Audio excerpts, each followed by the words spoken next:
Hello guys, welcome back.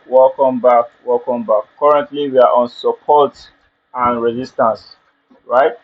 I hope you've watched part one, part two. In part one we talked about psychology levels. In part two we talked about trend line. In part three we are talking about support and resistance, and this is part three.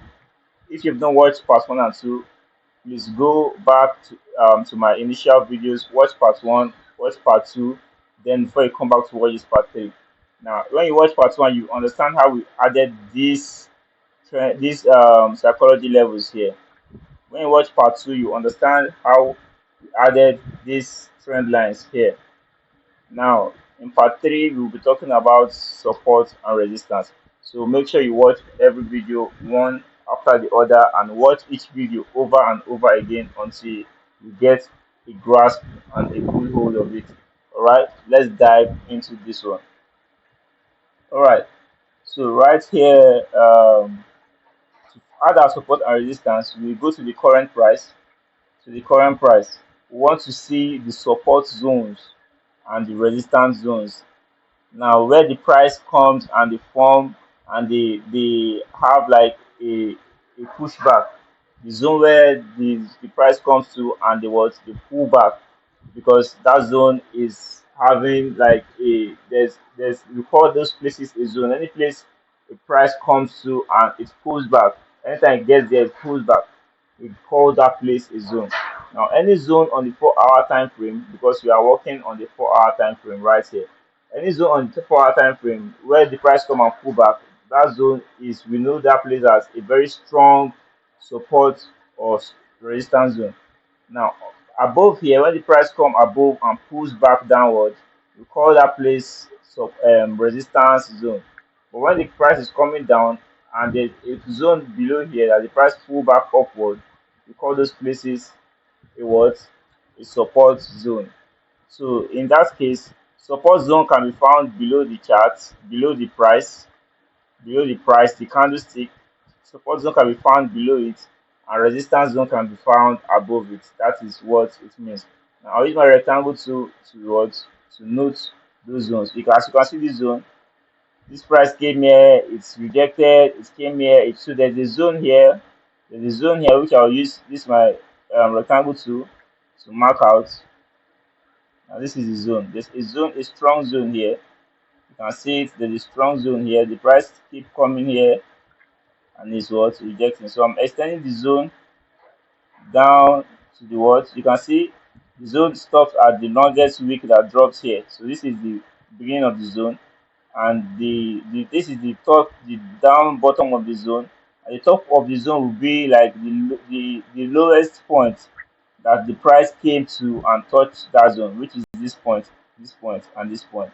So you can see the zone of this now is it's called a support zone. This is called a support zone because I've told you earlier before the support zone is found below the price. Why any zone that's above the price that the price got to and is rejecting is coming back down. That those one zones are called what? Resistance zone. Resistance zone. And if the price can break this support zone below, it will turn the support zone to a resistance zone, because if it comes back up here, it won't be able to break it. And price have been acting that way over time, right? So now we've drawn our resistance zone. Let's draw our support zone. And anywhere we see a resistance zone, we can mark it out. Anywhere we see a support zone, we can mark it out on the current price. Now let's draw this. There's a zone here. You can see the price came here, rejected, came here, rejected, right? So we can draw a zone here, right? Now let's pull the zone backwards and see what happened. Like it has happened. It has been working in the past, because that is what makes it a strong zone, right? Right, I can see a zone here. I see a zone here. Stretches upwards. And you can see this zone has been working ever since. Take it forward. Right. You can see this zone. This zone, it came here, it bounced off. And if you look at the past, Look at this, the strong resistance zone. It came here, resisted, it didn't break it, resisted, resisted, came down, support, support, support. When it came back to that place, as it happened in the past, the same way it happened in the past, it came here and it's also resisting. So this zone let us know that whenever price comes here again, it will resist. And whatever thing that will make this price break above this place, it will turn it to support. It will turn it to a support zone. And whenever price come here, it will do what? This will be a support zone. It will bounce up. And whatever makes this price to break below here is going to turn into what? To resistance. So that's how the price moves. Alright?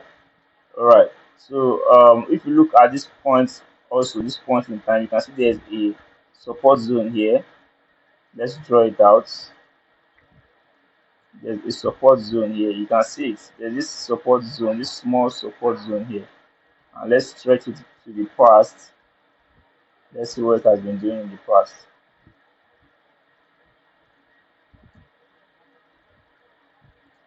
Let's correct this. It's supposed to be here. This is the zone. This is it. And you can see there's a zone here. You can see this zone. Let's stretch it. Let's make it very long and see what happened in the past on that zone. Alright. You can see this zone. This is a zone right here. The price came here, turned it to resistance, came back to resistance, came back to the zone resistance, and you can see what happened. And when the price came back here again, resisted, resisted, and when it broke it, it turned it to support. You can see what a clear example of what we're talking about. When the price broke, it turned into support, support, resist, support here. So in this case, we are looking at this price is going towards support. It's going to go back upwards. It's going to go back up because this zone is a support zone. It's a strong support zone because you've seen it from the past, right? That's the support zone, right? All right. So now this is another confluence we are having here. So this is how we draw support and resistance zone. So I hope you now understand how support and resistance zones are being drawn here and how they are being used to analyze the chart. Now this from this trade, if I want to place a trade, though this is not my complete analysis, but if I want to place a trade with just support and resistance, I can say okay, this price, since this price is in this zone, I will just say okay, this price is going to buy to this point. This price is going to buy to this point. That will be my analysis. But because we need multiple confluences, that is why we are adding more things to the chart so that we'll be able to say, okay, this we have this saying we're going to buy, this also saying we are going to buy, this also saying we are going to buy. If you have at least three or more, at least three is enough, but if you have three or more, then we're good to say, oh, this trade, we're going to catch some money out of it. All right. Thank you very much for watching this video. Once again, my name is Chidebere Oji. Make sure you like, make sure you subscribe, watch the part 1, watch the part 2, watch this part 3, and the part 4 is coming next, right? Alright, so make sure you watch every part one after the other. If you watch every part, you understand how everything is being placed on this chart, so you won't get confused on any part of it. Right? Thank you very much. Like, share, subscribe. If you have any question, I'll leave my WhatsApp link in the description below. I'll also leave a link to the Telegram channel. You can come there to network, share your ideas, and let's catch this trade. All right. So subscribe, guys. Subscribe, subscribe, subscribe.